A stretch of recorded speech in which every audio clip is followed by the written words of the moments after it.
जिंदाबाद जिंदाबाद, जिंदाबाद जिंदाबाद। बहुत बहुत धन्यवाद। आइए अध्यक्ष करें और जाकर के गांव में विकास करने का काम करें। कौन कहा था?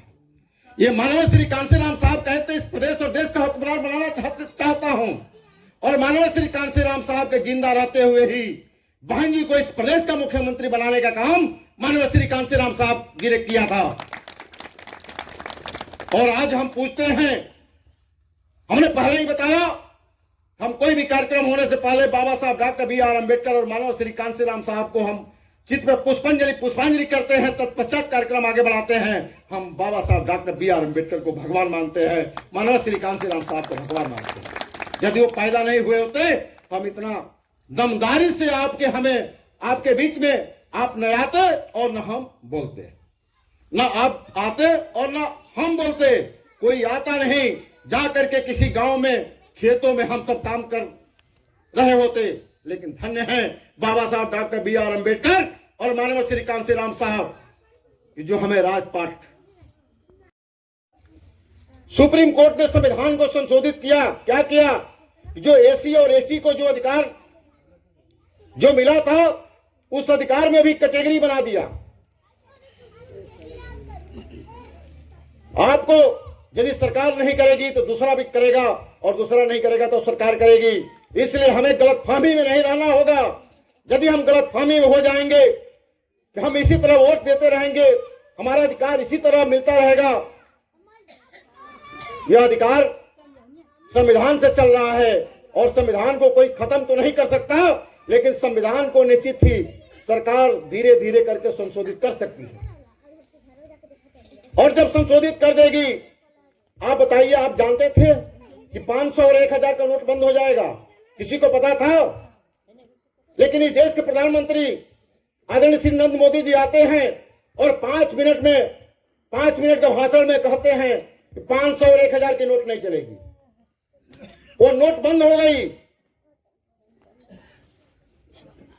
वो नोट कागज के टुकड़ों में तब्दील हो गया। मैं इसलिए कहना चाहता हूं कि हमें निश्चित ही, हम सबकी नेता, हम सबकी मसीहा बहन कुमारी मायावती जी हम सबकी राष्ट्रीय अध्यक्ष हैं, और वो हम सबकी बेहतरी के लिए काम कर रही हैं। इसलिए माननीय ओबीसी की जितनी भी जातियां हैं वो शूद्र में आती थी, और अति शूद्र में जो हमारे एससी एसटी के लोग आने का काम करते थे। यह देश अंग्रेजों का गुलाम था। इस देश पे अंग्रेजों का शासन था। इस देश पे अंग्रेज शासन कर रहे थे। इस देश पे अंग्रेज शासन कर रहे थे। जब इस देश को अंग्रेज छोड़कर जा रहे थे, तो बाबा साहब डॉक्टर बी.आर. अम्बेडकर जी अंग्रेजों से कहे कि आप इस देश को छोड़कर को तो जा रहे हैं, आपसे आजादी मिल जाएगा, लेकिन जो दूसरी गुलामी है उसे हमें निजात नहीं मिलेगा। आप जाते जाते उससे भी आप आजाद करके जाने का काम करिएगा। अंग्रेजों ने पूछा कि दूसरी गुलामी क्या है, तो उन्होंने बताया, यानी बाबा साहब डॉक्टर बी.आर. अम्बेडकर साहब बताने का काम किए कि हमें मनुष्य होकर के तालाबों में पानी पीने का अधिकार नहीं है, तन पे वस्त्र रखने का अधिकार नहीं है। उस अधिकारों से हम सब वंचित थे। उस समय जो हिंदू रीति रिवाज के हिसाब से हिंदू समाज के लोगों ने 4 वर्णों में बांटा था। ब्राह्मण को पढ़ने का अधिकार था, क्षत्रिय को शस्त्र रखने का अधिकार था, वैश्य को व्यापार करने का अधिकार था, और शूद्र को शरीर पे वस्त्र रखने का अधिकार नहीं। यानी किसी भी प्रकार का कोई ऐसी हमारी व्यवस्थाएं नहीं है। लेकिन हम सब मनुष्य होकर के तालाबों में पानी पीने का अधिकार नहीं था। हम तालाबों में पानी पी नहीं सकते थे। अपने तन पे वस्त्र रखने, आप लोग मीटिंग में जाते हैं तो सबसे पहले हम लोग अपने महापुरुषों को पुष्पांजलि करते हैं, नमन करते हैं, वंदन करते हैं। उसके बाद कार्यक्रम को आगे बढ़ाते हैं। हम लोग इसलिए करते हैं, जिन मसीहा जिस भगवान के माध्यम से, जिस मसीहा, जिस भगवान के माध्यम से आज हम सब यहाँ एक जगह इकट्ठा हुए हैं। यदि बाबा साहब डॉक्टर बी.आर. अम्बेडकर यदि नहीं होते तो इतनी भारी संख्या में हमारी माताएं बहनें बैठी हैं, आप हमारे सभी बंधु बैठे हैं। यदि बाबा साहब डॉक्टर बी.आर. अम्बेडकर यदि इस धरती पे नहीं आए होते तो हम सब यहाँ इकट्ठा होकर एक साथ नहीं बैठते, क्योंकि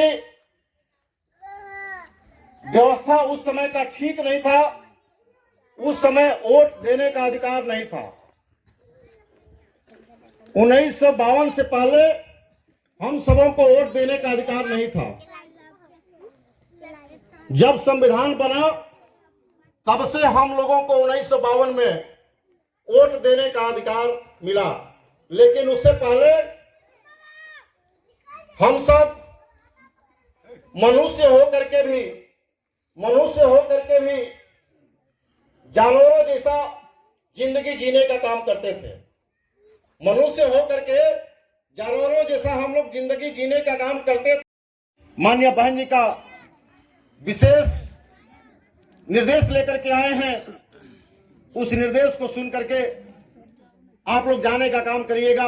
इन्हीं चंद बातों के साथ ज्यादा कुछ न कहते हुए अपनी वाणी को विराम देता हूं। जय भीम, जय भारत।